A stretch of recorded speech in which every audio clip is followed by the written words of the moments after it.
नमस्कार, India news पर आपका स्वागत है। मैं हूं अनिल ठाकुर।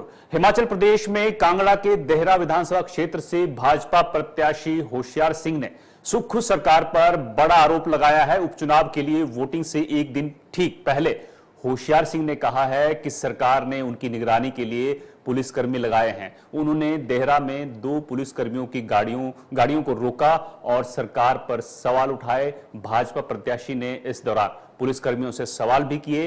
ये सभी जवान निजी वाहन से सादी वर्दी में होशियार सिंह की गाड़ियों के पीछे चल रहे थे। ये आरोप लगाए गए हैं। दरअसल इस पूरे घटनाक्रम का एक वीडियो भी सामने आया है। इस वीडियो में होशियार सिंह 2 गाड़ियों को रोकते हैं और इनके अंदर सवार लोगों से पूछताछ करते हैं। इस दौरान वो पूरी तरह आग बबूला हो जाते हैं और पूछते हैं कि ये लोग उनका पीछा क्यों कर रहे हैं। इस बीच फोन पर होशियार सिंह की बात भी करवाई जाती है और पूछने पर दूसरी तरफ से जवाब आ जाता है कि ये जवान गश्त कर रहे हैं। इस पर गुस्साए होशियार सिंह कहते हैं कि उनके पास गृह मंत्रालय की तरफ से सिक्योरिटी दी गई है और अगर ये लोग ऐसे ही पीछा करते रहे तो मैं उन्हें गोली मार दूंगा और मेरे पीछे किसी भी गाड़ी को लगाया गया तो छोड़ूंगा नहीं। उधर मामले ने तुल पकड़ा तो कैबिनेट मंत्री जगत सिंह नेगी ने बयान दिया और कहा कि होशियार सिंह धमकी दे रहे हैं और कानून को हाथ में ले रहे हैं। उन्होंने कहा कि पूर्व विधायक इस तरह के व्यवहार नहीं कर सकते, उनसे इस तरह के व्यवहार की उम्मीद नहीं कर सकते। कानून के तहत होशियार सिंह शिकायत करते सरेआम धमकी देना यह साबित करता है कि वो किसी कानून को नहीं मानते। इनके साथ केंद्रीय बल सुरक्षा में लगे हैं जो लोकतंत्र में विश्वास नहीं करते। क्या उन्हें हिमाचल सरकार की सुरक्षा पर भरोसा नहीं है? ये सवाल जगत सिंह नेगी ने उठाए। वहीं जयराम ठाकुर ने कहा है कि कांग्रेस हार से बौखला गई है, इसलिए जासूसी करवाई जा रही है।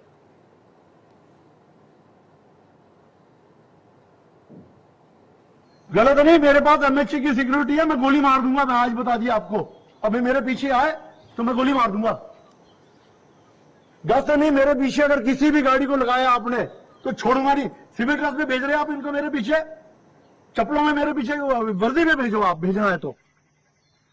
कौन बोल रहे हैं आप? प्रदेश में 3 विधानसभा क्षेत्र के उपचुनाव जो हाल ही में हो रहे हैं, हम देख रहे हैं कि सरकार पूरे दबाव और धमकियों के माध्यम से इन चुनावों को जीतना चाहिए और हम इस बात को लेकर के हैरान है कि भारतीय जनता पार्टी के समर्थकों को, हमारे नेताओं को प्रताड़ित किया जा रहा है।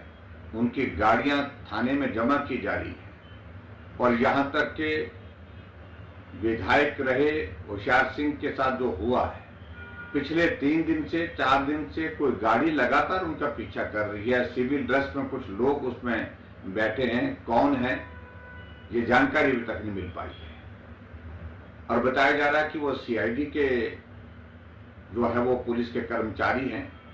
वो हर बात को लेकर के सुबह से शाम तक और उनके घर से उनका पीछा करते रात तक जो है वो पीछा करते हुए चलते हैं। इन सारी बातों की आवश्यकता क्या है? ये हिमाचल तो देवभूमि के नाम से जाना जाता है। यहाँ कानून व्यवस्था की दृष्टि से इस प्रकार के चुनाव के दौरान कभी भी ऐसे हालात पैदा नहीं हुए जो हालात वर्तमान में पैदा किए गए हैं। और सबसे बड़ी बात यह है कि हिमाचल प्रदेश में जो लोकसभा के चुनाव के परिणाम आए, उन परिणामों ने कांग्रेस पार्टी के नेतृत्व को, हिमाचल सरकार को झकझोर करके रख दिया है। 4 सीटें वो हार गए और 4 सीटें के हारने के साथ साथ में मंत्री हार गए, मुख्यमंत्री के अपने चुनाव क्षेत्र में हार हुई और इसके परिणाम स्वरूप उनको लग रहा है कि कहीं ये चुनाव भी हम हार न जाएं, जो 3 विधानसभा क्षेत्र के जो उपचुनाव हो रहे हैं।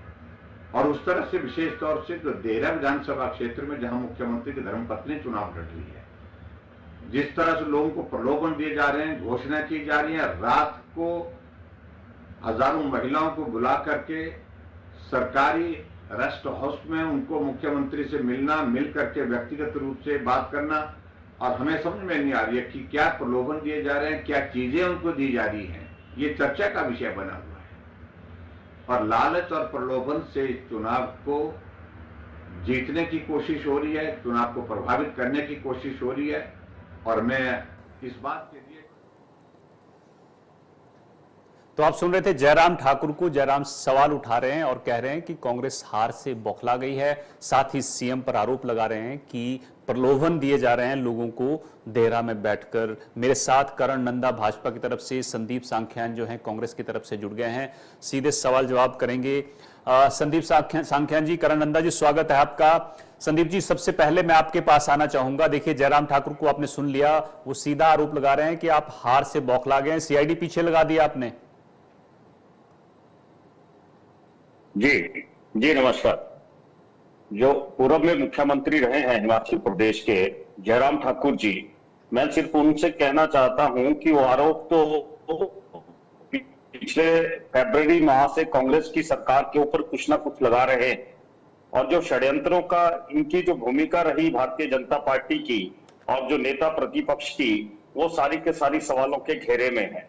तो जो प्रकरण फरवरी माह से हुआ है और किसने हेलीकॉप्टर दिया, किसने होटल में रखा, कौन सीआरपीएफ के जवानों को यहां से हमारे विधायकों को लेके और किसने खरीद फरोख्त की, इन सब से हिमाचल प्रदेश की जनता जो है वो अनभिज्ञ नहीं है। मैं ये कहना चाहता हूं कि जो ये बोल रहे हैं कि जो देहरा से भारतीय जनता पार्टी के उम्मीदवार हैं होशियार सिंह जी, तो मैं ये कहना चाहता हूं कि 3-4 दिन से उनका कोई गाड़ी पीछा कर रही थी, तो उनको चाहिए था कि वो एफआईआर कराते। वहां पे शिमला में डीजीपी को बोलते, वहां पे आईजी को बोलते, आप एसपी कांगड़ा को बोलते। आज जब कल सुबह चुनाव वोटिंग होनी है, उस समय के अंदर अब ये कह रहे हैं कि वहां पे गाड़ी रोक के, और होशियार सिंह जी ने जो वहां पे वीडियो बनाया है और एक मीडिया के अंदर भी इनका बयान मैं सुन रहा था, जो बयान इन्होंने दिया है, तो मेरे को लगता है ये निराधार है। ये सारी के सारी बौखलाहट जो है वो भारतीय जनता पार्टी की है, जयराम ठाकुर जी की है, और जो होशियार सिंह जी को ये पता लग गया है कि जमीनी हकीकत जो है वो कुछ और है देहरा की। तो ये सारा प्रकरण, इस बात का क्या सबूत है कि वो जो लोग हैं वो कांग्रेस के लोग हैं या पुलिस के लोग हैं, या हो सकता है वो भारतीय जनता पार्टी के ही लोग हो? इसमें इस बात का क्या सबूत है? ये तो मैटर जो है वो इन्वेस्टिगेशन का है। अगर इस तरह की घटना वहां पे हुई है तो ये इस तरह की उनको एफआईआर करनी चाहिए थी, और इसके बारे में पूरी एक कानूनी प्रक्रिया है। उसके बारे में कह रहे हैं कि 2-3 दिनों से वो लोग काम कर रहे थे और उनकी गाड़ी का पीछा कर रहे थे, तो वो चुनाव लड़ रहे हैं, तो उनको पता नहीं उनके काफिले में कौन सी गाड़ियां चल रही है। तो उनको चाहिए था कि इस तरह का प्रोपेगेंडा जो कर रहे हैं ये कांग्रेस की सरकार के खिलाफ और माननीय मुख्यमंत्री जी के खिलाफ इस तरह का ये प्रोपेगेंडा कर रहे हैं, तो उसका जवाब इनको बड़े जल्द मिल करण नंदा जी जुड़े हो हमारे साथ, पूछ लेते हैं कि कौन है ये लोग। करण जी, देखिए, संदीप सांख्यान बोल रहे हैं कि हो सकता है भाजपा के आदमी, हालांकि बीजेपी कह रही है कि ये सीआईडी पीछे लगा रखी है, लेकिन कांग्रेस जो है कह रही है, उल्टा आप पे आरोप लगा रही है कि आप हार से डर गए हैं, होशियार सिंह हार से डर गए हैं, इसलिए सब कर रहे हैं और सीधे धमकी दे रहे हैं। करण नंदा जी, बताइए कौन लोग हैं ये? देखिए, ऐसा है, जिस प्रकार ये सामने आया है, ऐसे घटना जो है हिमाचल प्रदेश में कभी देखने को नहीं मिली है। और पूरे चुनाव में आप देखेंगे जो उपचुनाव हुआ है और उससे पहले भी जो उपचुनाव हुए हैं, उसमें लगातार कांग्रेस की ओर से जो है वो सत्ता का दुरुपयोग किया जा रहा है और सत्ता को जो है वो आगे रखते हुए चुनाव लड़ा जा रहा है। आप देखिए, ऐसा प्रकरण जो है, आपको याद होगा कि चुनाव से ठीक पहले सुधीर शर्मा जी के साथ भी हुआ था, जो आज धर्मशाला से भाजपा के विधायक है। उनके घर के बाहर भी जो है वो पुलिस फोर्स पहुंच गई और जो है सैकड़ों की तादाद में जो है उनके घर को घेर दिया गया। उनके घर के सारे रास्तों की किलाबंदी कर दी गई और कोई भी गाड़ी उनके घर पे आ रही है, जा रही है, उनकी खुद की गाड़ी को कम से कम सैकड़ों बार चेक किया गया। अभी आपने देखा होगा, ठीक है, ये बोल रहे हैं कि भी होशियार सिंह जी ने ऐसा किया वैसा किया, पर उनकी पत्नी तो नहीं झूठ बोलेगी। उनकी पत्नी का वीडियो भी सामने आया, उनकी पत्नी की वीडियो ने बोला है कि देखिए, हमारे घर के बाहर लोगों को भेजा जा रहा है, कल को ये अंदर भी आ सकते हैं। हमारी गाड़ियों को जो है 10-10 बार रोक के चेक किया जा रहा है, उसके अंदर कुछ नहीं मिल रहा है, तब भी जो है एक बड़ा बड़ा सवाल जो है वो सरकार के ऊपर खड़ा होता है। हम तो पहले से ही कह रहे हैं कि जो चुनाव है इसमें भारतीय जनता पार्टी के कार्यकर्ता को प्रताड़ित किया जा रहा है, उनके चालान काटे जा रहे हैं, यहाँ तक कि जो है फ्रूट सेलर, गोलगप्पे और छोटे दुकानदारों के भी चालान काटे जा रहे हैं। इससे पहले देखिए, दहशत का माहौल तो हिमाचल प्रदेश में है। अगर आप देखेंगे तो इनके राज्य में बिलासपुर में गोलीकांड हो गया, पीबीएन में गोलीकांड हो गया, ठियोग में एक गोली चली है। तो गोलियां तो हिमाचल प्रदेश में एक आम बात हो गई है। अगर कोई अपनी सुरक्षा की बात कर रहा है तो वो क्यों ना करे, ये दबाव उठा आने का दबाव बनाकर जो है ये आवाज बिठाने की प्रयास क्यों कर रहे हैं? देखिए, यहाँ पे लगातार जो दुकानदार है उनको जीएसटी के नोटिस आ रहे हैं, और जो विधायक चुनाव लड़ रहे हैं उनके जो निजी व्यवसाय है उसको जो है बंद करने का प्रयास किया जा रहा है। अनाप शनाप जो है गलत बयानबाजी कर उनके जो है बदनाम करने का प्रयास किया जा रहा है। एक अभी फोन कॉल की एक छोटा सा क्लिप आया है, मुख्यमंत्री कार्यालय से एक व्यक्ति कहते हैं बहुत उत्तम काम कर रहे हैं, आप करिए। और आप देखिए, सत्ता है, सत्ता में अच्छा काम नहीं किया जाता है, अपनी गति को धीमी करने, कल चुनाव है उसके बाद फिर तेज हो जाना। इस प्रकार की जो कॉल की रिकॉर्डिंग्स है वो हमारे पास आई है, जो प्रत्यक्ष प्रमाण देते हैं कि ये सत्ता का दुरुपयोग कर रहे हैं, धमकाने का प्रयास कर रहे हैं। तो डर और दहशत का माहौल क्या नहीं संदीप है? शांख्यान जी, सत्ता का दुरुपयोग करने का आरोप लग रहा है आपके ऊपर। संदीप जी, चाहता हूं कि आगे बोलता हूं जो हुई है हमें, मैं इनसे ये कहना चाहता हूं कि इनकम टैक्स, मैं ये कहना चाहता हूं कि इनकम टैक्स की रेट जो है वो क्या हिमाचल प्रदेश सरकार के अधिकार क्षेत्र में आता है जो ये बात कर रहे हैं? और जो सीआरपीएफ को जो इन्होंने उनको सुरक्षा मुहैया कराई है, क्या वो हिमाचल प्रदेश सरकार के अधीन आता है? तो ये सारी के सारी चीजें जो है भारतीय जनता पार्टी जो है बौखलाहट में कर रही है। और जिस तरह से ये बात कर रहे हैं, हिमाचल प्रदेश के अंदर पूरी कानून व्यवस्था है और पूरा मैकेनिज्म जो है हिमाचल प्रदेश का प्रशासनिक वो पूरी तरह से काम कर रहा है। आप आरोप लगाइए, आप राजनीतिक आरोप लगाइए, उससे हमें कोई अतिशयोक्ति नहीं है, उससे हमें कोई परहेज नहीं है।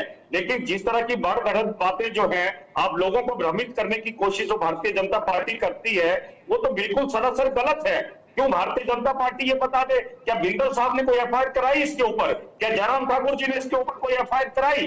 क्या अनुराग ठाकुर जी ने इसके ऊपर कोई पुलिस शिकायत की? तो भारतीय जनता पार्टी का शीर्ष नेतृत्व कहाँ सोया हुआ था? मैं इनसे ये पूछना चाहता हूँ, होशियार सिंह जी हैं या अभी 3 दिन पहले हमीरपुर के अंदर जो भारतीय जनता पार्टी के कार्यकर्ता आपस में लड़े और जो होटलों के अंदर पुलिस ने कार्रवाई करी है, तो उसके अंदर जो वहां पे इनकी पार्टियां चल रही थी, तो अब क्या कानून व्यवस्था अपना काम नहीं करेगी?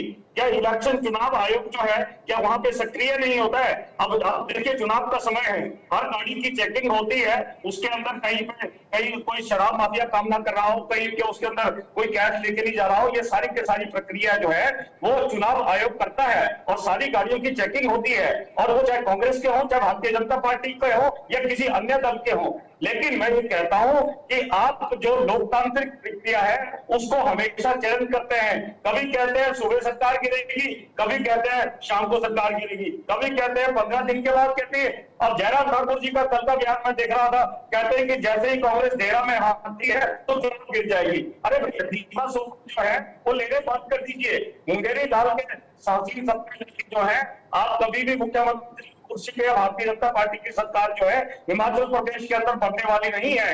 ये सारे के सारे जो है मनगढ़ंत लोग हैं। अगर इसके अंदर कुछ थोड़ी सी भी सच्चाई होगी तो मैं कहता हूं ये मैटर ऑफ इन्वेस्टिगेशन है, करा लीजिए भारतीय जनता पार्टी और कांग्रेस की सरकार। और कांग्रेस के लोग कहते हैं कि जब भी इन्वेस्टिगेशन हो तो हम उस इन्वेस्टिगेशन के लिए तैयार हैं। लेकिन इस तरह के आरोप जो है चुनाव से एक दिन पहले लगाना है तो ये बिल्कुल। करण नंदा जी, शिकायत दर्ज कराई आपकी तरफ से कोई? कहता हूं कि भारतीय जनता पार्टी पहले ही हार मान चुकी है। किस तरह के आरोप ये कांग्रेस के ऊपर या कांग्रेस के प्रत्याशियों के ऊपर लगा रहे हैं। करण नंदा जी, जवाब दीजिए। इस तरह की बातें करण नंदा जी, वो बिल्कुल भी सही नहीं है। आपकी तरफ से कोई शिकायत दर्ज करवाई गई है? जी, ऐसा है कि एफआईआर की कॉपी जो है इनको शाम को मिल जाएगी। दूसरी बात मैं इनको बताना चाहूंगा कि देखिए, हेलीकॉप्टर किस प्रकार से चुनाव आयोग के समय में उड़ाए गए, ये क्या सत्ता और चुनाव आयोग को दबाने का प्रयास नहीं है? किस प्रकार गाड़ियां चली, हेलीकॉप्टर्स के अंदर प्रेस, अपने जो सर्किट हाउस है उसके अंदर प्रेसेस हो रही है। प्रतिभा सिंह जी हमीरपुर में सर्किट हाउस का जो है प्रेस करके गए हैं। इनके मंत्री जो लगातार यहाँ पे अफसरों को बुला रहे हैं, उनको दबाव दे रहे हैं। यहाँ पे हमीरपुर में एक लेडी और एक यहाँ पे इंस्पेक्टर है, उसको दबाव दिया जा रहा है, उसको सूचना दी जा रही है कि इनके चालान काटने हैं। हम तो इनसे बार बार पूछ रहे थे कि देखिए, माइनिंग में जो घोटाला हुआ और जो है, क्या एक बात बता दीजिए आप, मैंने आपको नहीं रोका है, उसकी शिकायत आपने करी? मैंने आपको बिल्कुल बीच में नहीं रोका है। देखिए नहीं, क्या माइनिंग में आपने पता चुनाव आयोग है? संदीप जी आएंगे आपके पास, आएंगे। इनको सुन लीजिए पहले। अगर आपने उसकी शिकायत करी है तो उसकी प्रतिलिपि जो है वो दिखाइए आज मीडिया के सामने। जनता भी जाननी चाहती है, लोग भी इसको जानना संदीप जी, चाहते हैं। संदीप सांख्यान जी, मैं आपके पास आऊंगा, इनको सुन लीजिए पहले। इनकी छटपटाहट दिखा रही है कि ये बैकफुट पर है। देखिए माइनिंग घोटाले वाली बात बीच में रहेगी। माइनिंग घोटाला जब हुआ, अब देखिए ऐसी क्या नौबत आ गई कि 1 साल के अंतर्गत जो है वो माइनिंग के जो कैप्टिव पॉलिसी है उसको बदलना पड़ गया। उसके बाद जो है एक ही क्रशर पूरे नदौन में चल रहा था, वो किसका चल रहा था इसका तो उन्होंने जवाब दिया नहीं। भ्रष्टाचार के जब आरोप लगने शुरू हुए और इनकम टैक्स की रेड पड़ी, हम पूछना चाहते हैं किसके ऊपर इनकम टैक्स की रेड पड़ी है। इनके जो है जो मुख्यमंत्री की गाड़ी से उतरते हैं और चढ़ते हैं उसके ऊपर मुख्यमंत्री के वहां पे रेड पड़ रही है, तो इनको जो है इस पे मौन बैठे हैं। हम भ्रष्टाचार के आरोप लगा रहे हैं कि क्योंकि लगातार आप देखिए यहाँ पे जो है मार्केटिंग बोर्ड में घोटाला आया, आपके HPSC बी में घोटाला आया, आपके खाद्य आपूर्ति विभाग में घोटाला आया, सेक्शन 118 की परमिशन में BBN में घोटाला आया। आपके यहाँ पर जो है घोटालों की सरकार विराजमान है। आपके लैंड माफिया यहाँ पे हावी है। नॉन एग्रीकल्चर जमीनें जो है एक दिन में जो है पलटी जा रही है। सेरिकल्चर की जमीन HRTC को दी जाती है, HRTC से टूरिज्म को, और वहां एक आलीशान होटल बनने वाला होता है। इतने प्रकार के भ्रष्टाचार के आरोप आए, एक भी भ्रष्टाचार के आरोप का जवाब नहीं दे पा रहे हैं। IT रेड जो है इनके बिल्कुल क्लोज व्यक्ति के ऊपर पड़ी है और वहां पर जो है इनके व्यक्ति जो है वो जवाब नहीं दे पा रहे उस रेड का। उनके डॉक्यूमेंट्स और वो मिसमैच हो रहे हैं और ये प्रकाशित खबरें हैं। यहाँ हम संदीप जी कुछ कहना चाह रहे हैं। संदीप जी, करण नंदा जी। मैं नंदा जी से पूछना चाहता हूं कि पुलिस भर्ती घोटाला क्या कांग्रेस की सरकार में हुआ था? जो आप इतने घोटाले जिनकी आप बात कर रहे हैं, आप एक भी घोटाला जो है कांग्रेस की सरकार का उसको तथ्यों से और प्रमाणिकता से बता दीजिए।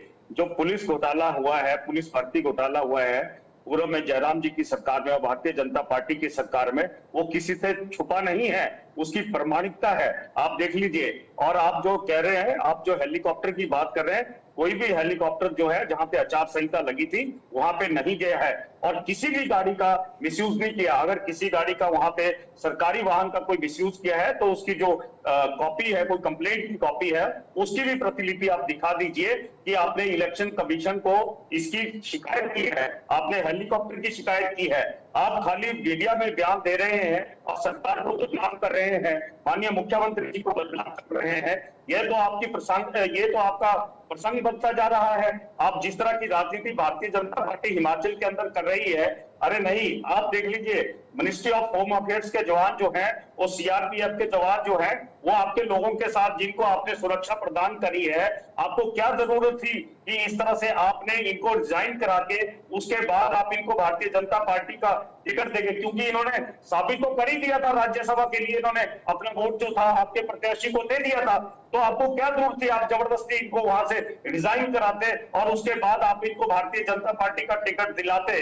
आज भारतीय जनता पार्टी की 3 विधानसभाओं के अंदर ये स्थिति हो चुकी है कि जो इनका अच्छा संदीप जी, देखिए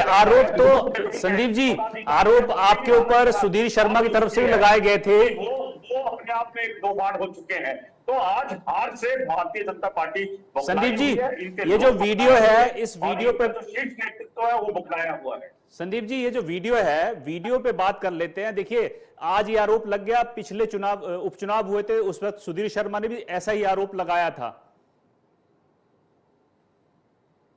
जी संदीप जी, आज इन्होंने आरोप लगाया, ठीक है, आरोप लगाया है तो मैटर ऑफ इन्वेस्टिगेशन है। सुधीर शर्मा जी को चाहिए कि उसकी कंप्लेंट दे और उसकी कंप्लेंट अगर होगी पुलिस के अंदर या जिस भी कंसर्न अथॉरिटी के अंदर तो उसकी इन्वेस्टिगेशन होगी। होशियार सिंह जी को भी मैं यही कह रहा हूं, करण नंदा जी, आज से जब से ये इन्वेस्टिगेशन की बात कर रहे हैं, कह रहा हूं कि आप इसकी कंप्लेंट दें। अगर आपको कोई ऐसा शक है कि आपके ऊपर जोर जबरदस्ती जो है हिमाचल प्रदेश की सरकार ने किया, हिमाचल प्रदेश की पुलिस ने करी है, तो आप बताएं उसकी कंप्लेंट, करण नंदा जी, उसकी प्रमाणिकता दे।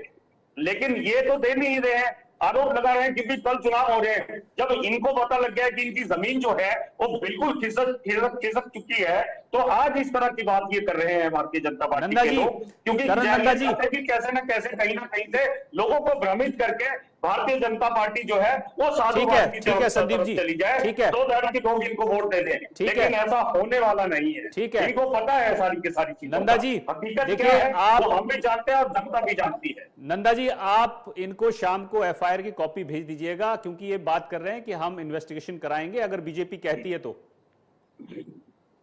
बिल्कुल, हम तैयार इन्वेस्टिगेशन के लिए। पूर्ण इन्वेस्टिगेशन होनी चाहिए और निष्पक्ष जांच होनी चाहिए। और ये बात कर रहे हैं कि सुधीर जो शर्मा जी है, हमने इलेक्शन कमीशन को कंप्लेंट करी थी और इलेक्शन कमीशन में उसने जो है, जब तक उन्होंने इंडिया ने जो है वो जवाब मांगा था, उसके बाद इलेक्शन खारिज हो गया था और उसके जवाब वो उत्तम समय पे नहीं दिया था। ये मांग रहे हैं कि आप प्रमाण मांग रहे हैं। एचपीएससी घोटाला जो भी घोटाला है उसके अंदर जो है हमारे पास मिनट्स पड़े हैं और वो 32 पेज की कॉपी है जिसके अंदर साफ लिखा गया है वित्त विभाग द्वारा कि वो सिंगल टेंडर है और उसको 3 बारी कॉल करना चाहिए, जो कि इन्होंने नहीं किया। और 175 करोड़ का जो टेंडर है वो 245 करोड़ में दिया गया। इसकी मिनट्स की कॉपी का प्रमाण है। सीएम के जो भाई है उन्होंने एक जमीन खरीदी 2014 में 51,000 पर हेक्टेयर के हिसाब से जमीन खरीदी की, 29 हेक्टेयर की जमीन थी। उसके कुछ ही दिनों बाद जो है वो 61,000 में जो है 60,000 में वो मुख्यमंत्री जी के उसमें ट्रांसफर कर दी जाती है और एफिडेविट में उस जमीन को जो है 2,78,00,000 रुपए का दिखाया जाता है और उसमें एक ही दिन में जो है वो एग्रीकल्चर से नॉन एग्रीकल्चर जमीन हो जाती है। इसके भी प्रमाण है, एचआरटीसी घोटाले के भी प्रमाण है, सेक्शन 188 के भी प्रमाण है। और एक इनका जो पंजाब का नेता है उसके 250 करोड़ का तो इन्होंने जीएसटी माफ कर दिया, उसके भी प्रमाण है। ये भ्रष्ट सरकार है और भ्रष्टाचार में घिरी हुई है, इसके ऊपर इनका कोई जवाब नहीं है। अब देहरा में आप देखिए आशा वर्कर्स को बुलाया जाता है, एक रेस्ट हाउस में बुलाया जाता है। आशा वर्कर्स को जो है वहां प्रलोभन दिया जाता है। मैडम मुख्यमंत्री जो है, इनकी पत्नी जो है, उनसे मिलने के लिए बुलाया जाता है और उनको मिलने के लिए उसके आप बोलते हैं अपनी डिमांड लेके आइए और हम अपनी डिमांड पूरी करेंगे। उसके बाद जो है इन्होंने चुनाव में जो है ये कॉल्स और व्हाट्सएप मैसेजेस जो है ये अपने एम्प्लॉइज को डाल रहे हैं कि आपकी ट्रांसफर कर दी जाएगी। ये कोई लोकतंत्र का चुनाव नहीं है, ये तो दबाव का चुनाव है और ये सत्ता का दुरुपयोग का चुनाव है। और हम तो इसी में बोल रहे हैं, जो वीडियो सामने आई है उसमें साफ दिख रहा है कि इस प्रकार किसी भी जो है कैंडिडेट को आज तक कभी फॉलो नहीं किया गया। हमने 2022 का चुनाव भी देखा, 17 का भी देखा, लोकसभा का भी देखा, पर कभी भी किसी सिविल ड्रेस में टैक्सी नंबर प्लेटेड वहां पर जो है उसको फॉलो किया गया। तो ऐसे संकट की घड़ी में अगर हम होशियार सिंह जी के साथ नहीं खड़े होंगे तो कांग्रेस का जो है मकसद पूरा होगा। ठीक है सांख्यान जी कुछ कहना चाह रहे हैं? सांख्यान जी टाइम कम है, आप 10 सेकंड में पूरा कर दीजिए, कहना चाह रहे हैं सांख्यान जी? मैं सिर्फ इतना कह रहा हूं कि 2014 की जिस जमीन की बात कर रहे हैं, तो मैं कहता हूं पूर्व में आपकी सरकार थी तो आपने उसकी इंक्वायरी क्यों नहीं करवाई? जो आज आप इस तरह से जब मुख्यमंत्री जी चुनाव प्रचार में जाते हैं तो आपको चाहिए था तब आप इस चीज को उठाते हैं। तो आप पूछ लीजिए अपने मुख्यमंत्री से, जो पूर्व में मुख्यमंत्री रहे जयराम ठाकुर जी, आपको इसकी इंक्वायरी तब क्यों नहीं करवाई? अब चुनावों के समय इस तरह की यादें आपको आती हैं तो इसका मतलब आपकी जमीन कहीं ना कहीं आपने इस हिमाचल प्रदेश की सरकार को डिस्टेबलाइज करने की कोशिश की है। और जो डिस्टेबलाइज करने की कोशिश किया, जब आपके पास कोई भी प्रमाणिकता नहीं है, जब आपने खरीद फरोख्त की राजनीति करी है, तो आप इस तरह के आरोप लगाने शुरू कर देते हैं। आप बता दीजिए, एक सवाल का जवाब दे दीजिए कि 3 विधायकों को रिजाइन करने की क्या आवश्यकता थी? क्यों आपने कांग्रेस के जो 6 विधायक थे उनको उठा के यहाँ से पंचकुला के और चंडीगढ़ के अंदर घुमाया? ठीक है करण जी, करण नंदा जी, ठीक है संदीप सांख्यान जी, ठीक है, आप जुड़े हमारे साथ, बहुत बहुत शुक्रिया, बहुत बहुत शुक्रिया। क्योंकि वक्त की कमी है लेकिन आपने अपनी बात रखी दोनों तरफ से। लेकिन सवाल यह है कि वोटिंग से एक दिन पहले ऐसा वीडियो वायरल होता है जिसमें आरोप लगते हैं कि जासूसी करवाई जा रही है। हालांकि दोनों तरफ से ये आरोप लगाए जा रहे हैं कि हार की बौखलाहट है, लेकिन सच क्या है? कांग्रेस कह रही है कि भाजपा में हार की बौखलाहट है, भाजपा वही कह रही है कि कांग्रेस हार से डर गई है। हालांकि कल चुनाव हैं और ये देखना होगा कि 13 तारीख को नतीजे आएंगे तो साफ हो जाएगा कि कौन वहां से जीत रहा है। तो फिलहाल मेरे साथ इतना ही। आप